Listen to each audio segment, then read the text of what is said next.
हिंदू धर्मात विवाहित महिलांसाठी सिंदूर आणि मंगळसूत्र अत्यंत पवित्र मानलं जातं आणि तितकंच ते महत्त्वाचं मानलं जातं. प्रत्येक विवाहित स्त्री कपाळावर सिंदूर आणि गळ्यात मंगळसूत्र घालते.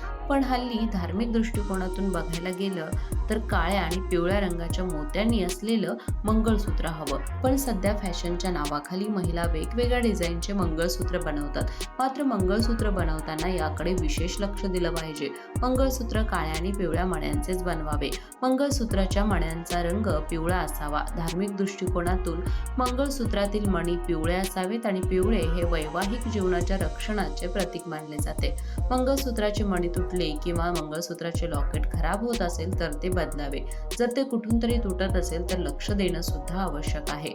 पिवळ्या आणि काळ्या रंगाच्या मोत्यांनी बनवलेलं मंगळसूत्र नेहमी घालावं.